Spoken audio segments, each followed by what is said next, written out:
Most empires in history ruled out of a single capital city, but the Achaemenid Persians were rather unique because they officially had several capitals, each serving a different purpose. This is a series about these capitals, and in this video I'll be talking about Pasargad, the very first one, and the site connected to their origin story. Pasargad was established by Cyrus the Great, the founder of the Achaemenid dynasty. Cyrus was the king who transformed the Persians from a more pastoral people into an imperial superpower.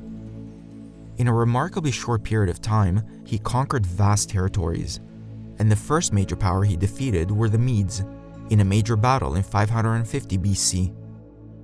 According to tradition, that decisive battle took place on the plain where he would later build Pasargad, and Cyrus may have chosen that location for this reason, perhaps to commemorate his pivotal victory and rise to power, and it's where he chose to be buried, so the site had a symbolic connection to the birth of the Persian Empire. Pasargad was not really a city. It was more of a royal complex set within a vast cultivated garden. It contained a palace, an audience hall, gardens, water channels, a large hilltop fortress protecting the site, and the Tomb of Cyrus, which still stands today. Archaeologists often see Pasargad as an early stage in the development of Persian imperial architecture, before the more monumental style later seen at Persepolis and Susa. The Persians themselves did not come from a long architectural tradition like the older civilizations of Mesopotamia or Egypt. Instead, Persian imperial style developed by drawing on craftsmen, artistic traditions, and architectural influences from the cultures they absorbed. Even after they developed larger and more monumental capitals, Pasargad may have remained a sacred site and the symbolic birthplace of the empire, a kind of spiritual heart strongly associated with Cyrus and their origin story.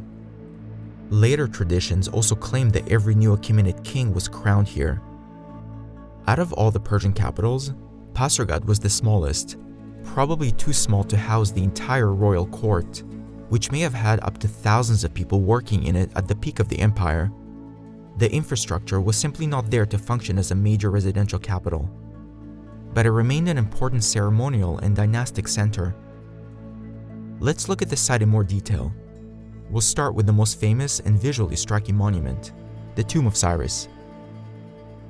It stands at the southern edge of Pasargad, somewhat isolated from the rest of the complex. The tomb is a small stone chamber set on a stepped platform, built from large limestone blocks. The interior chamber is empty today. It's a very modest tomb for the founder of one of the largest empires of antiquity, especially compared to the monumental cliff tombs of later Persian kings near Persepolis. But perhaps the most remarkable thing about it is simply that it survived. For more than 2,500 years, the structure remained largely intact, despite how easy it would have been to dismantle its stone and reuse it elsewhere. After Alexander conquered the Persian Empire, ancient sources say that he visited the Tomb of Cyrus, perhaps to pay his respects. According to Arrian and Strabo, the tomb had been plundered shortly before he arrived, and Alexander ordered it restored. So even after the Persian Empire had fallen, Cyrus still mattered enough for Alexander to care and preserve his tomb. In many ways, it's amazing that it survived at all. Sometimes, it's sheer luck that plays a role in whether an ancient monument disappears forever or endures into the modern world. Pasargad was never built over, so the site still preserves its ancient layout, even though most of the buildings survive only at foundation level. The structures were spread out across a large garden complex, connected by stone water channels, which archaeologists have uncovered.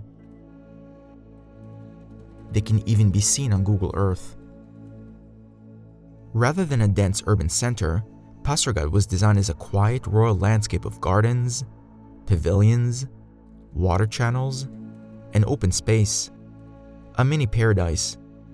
In fact, the word paradise ultimately comes from an old Persian word referring to a walled garden or enclosed park. These gardens may represent some of the earliest examples of the Persian garden tradition. This is a reconstruction of the palace of Cyrus the Great. Some inscriptions found here actually identify Cyrus by name, helping archaeologists connect the building directly to him. In the distance is the audience hall where the king likely received visitors and envoys. It may have been an early precursor to the much larger Apadana later built at Susa and Persepolis. And perhaps this was the hall where the Achaemenid kings were crowned as well. But the exact location of where these ceremonies took place is not known. Compared to the later palaces and Apadanas at Susa and Persepolis, the buildings at Pasargad were much smaller and simpler, but they already show the early development of Persian royal architecture.